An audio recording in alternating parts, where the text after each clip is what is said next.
Let's go!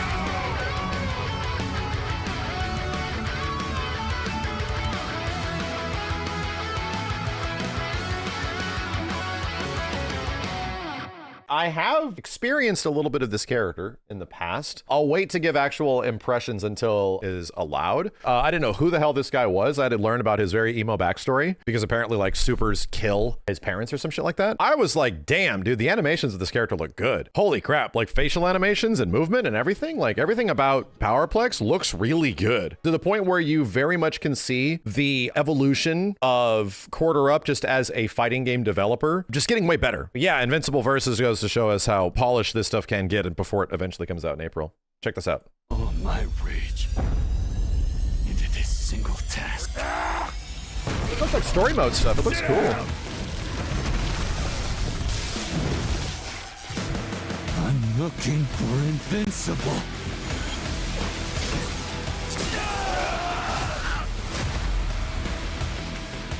You're not listening. All of you are guilty of something. He's got some interesting gameplay gimmicks You gotta cool it, dude. that we'll have to wait to talk about. Cool stage. Gets all busted and broken up. I'll end it here. Hurting us won't bring your family back. You. Is that season 3, Mark? Yeah, it is. I'm not finished. This Ooh. is all your fault. For the pain you've caused, the people you've hurt. Die. This dude is very emotional. You can't keep getting away with this. He can't keep. Apparently, that's a thing. You can't keep getting away with it. Because Aaron Paul was the VA for the character, the Breaking Bad line, which I only know is a reference. I know that. I know enough about Breaking Bad just from memes. That's stupid and also amazing. I think he looks really good. I don't know if I love him as a character because he is like emo the man. He's just all about emotional energy. I actually made that note the first time I called him. I'm like, this guy's very emo. like, you know, you're gonna suffer like I've suffered, like type of character. And I was like, huh, was that a design choice? And they're like, oh no, he's like that at the show times 10. Like, ah, okay. So it's just honorable. Not listening. He's just big mad. That's his character. Guilty of something. I think it's looking good, dude. Shit is looking good. And he's insane. Ah, okay.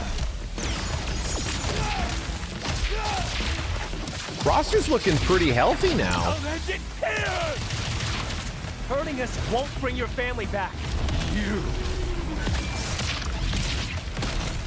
I'm not finished. You know what was weird? All your fault.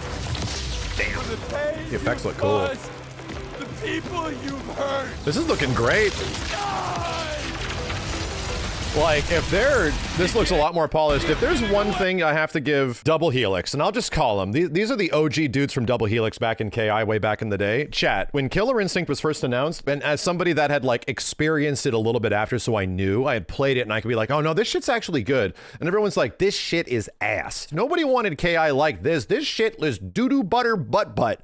And I'm like, actually, it's kind of neat. No, shut up, you stupid idiot. Doo-doo butter butt. Maybe you should play it and try it at some point. And then like everybody's opinion changes by the time they play it and they get their hands on it. But even though they were confident in the stuff that they were doing, and I was like, yeah, it doesn't really have these issues that I see. They took that shit to heart. They were like, we know you like it, but it's like they can't ignore the criticisms that are out there. So they crammed like super hard getting to the point before that game was eventually released. Can't remember, was it always free to play? No, Killer Instinct launches a $20 game with 6 characters. 2 of them were free when they got added as DLC later on. All I got to say is that like Quarter Up, who is now the modern day Double Helix with a bunch of new people, but a lot of the same executive and I would say higher skilled tenureship, the people that are running this project and making this project are the same folks that are doing this. I just see the same shit happening again. It's the same thing. We're like the beta and the previous builds, the first time they show this, a little rough. From my perspective, I always saw Hope as like, from gameplay perspective, this plays a lot different. Like once you play this, it kind of will grab you. And even with the game being as clunky as it was with like netcode issues and hitbox problems and animation breaking and all the funky stuff that was in the previous beta, still played the shit out of it. Right? There's still more characters. There's still more stuff to be shown.